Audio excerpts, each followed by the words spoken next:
Hey everybody, Nolly and I both want to send a sincere apology that we couldn't do a class last week on the virtual Tfilat Eladim. But thankfully, we're back on for this week. We hope you had a very good week, and as you remember, we're now in the 3 P's stage. What do the P's stand for? Let me remind you. Purim, panic. Pesach. Purim? Long gone, that's so last month. Panic? Just ask Nolly, I'm in the panic stage. And Pesach, we're now in the middle of the panic and Pesach stage. What does that mean? Well, first, thank God we have Shabbat. And then, after Shabbat, we're going to have the special Chag of Pesach, when I and Nolly will be able to forget about all the cleaning.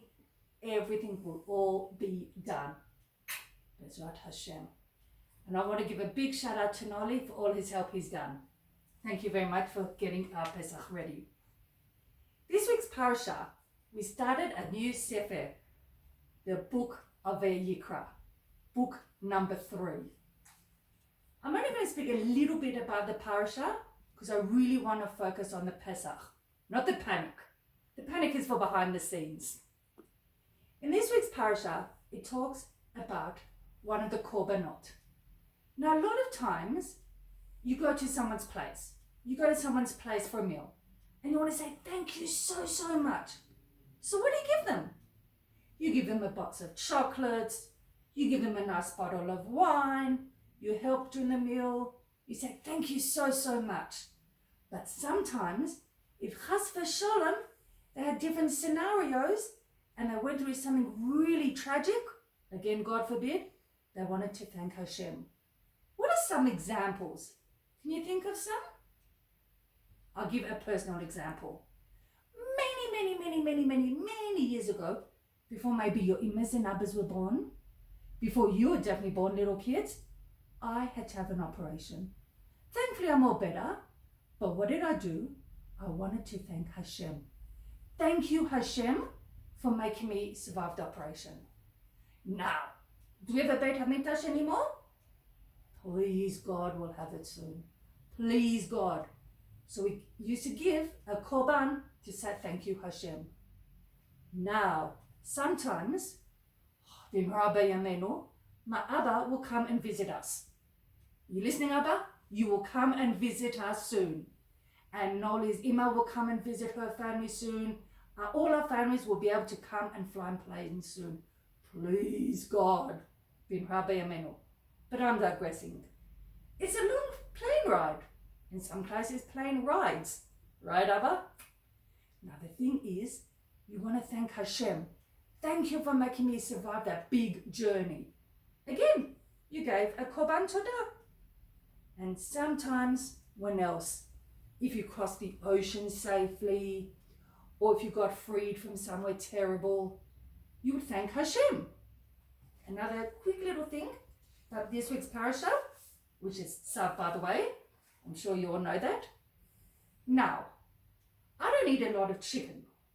I don't eat a lot of meat. Right, Ravens? You guys don't eat meat bichlal. But if someone has kosher meat, how do they make it kosher? They have to get some salt and pour the salt in. And they have to drain out all the blood. Because can we eat blood from an animal? Definitely not.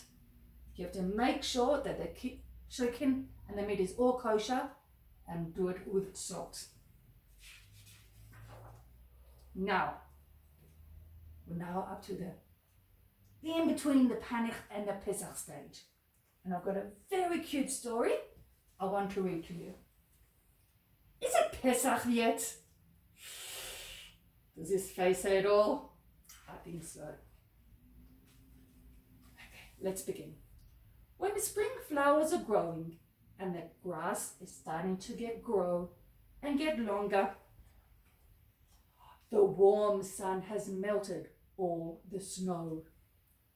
Pesach is on its way. When we see from the window a nice bird or a bird's nest with some birds, And the squirrels are playing in the trees once again. It means Pesach is on its way. When everyone runs from room to room with a bucket, with a mop, with a big handled broom, Pesach is on its way. When all of the windows and the floors are starting to shine. Another big shout out to Noli. Thank you very much. And our whole house smells so clean and looks extra fine. Pesach is on its way. When our beautiful dishes come out of the cupboard, Eliyahu's cup sparkles like diamonds. Pesach is on its way. When our house smells of kugel and yummy matzah cake, cinnamon for the charoset, it's time to make. Pesach is on its way. When the sun's going down and the doorbell doesn't ring anymore, can you guess what it means? Everyone is all ready for stories and singing. When the Seder is ready and the Shabbos candles are lit for Yom Tov. Even Savta, she shows everyone where their special seat is at the Seder table. Yay! Pesach is here! And the panic is all finished. There will not be a Tfilat Eladim this Shabbat, not because we're all panicked, well, maybe a little bit, but Noli and I were invited to our family for Pesach. Noli and I both want to wish you a Chag, Sameach, Kasher. It should be a great Pesach, and please God, it will be Leshana Haba B'Yerushalayim Habnuya. Thank you very much. Chag Sameach again. Hugs and kisses.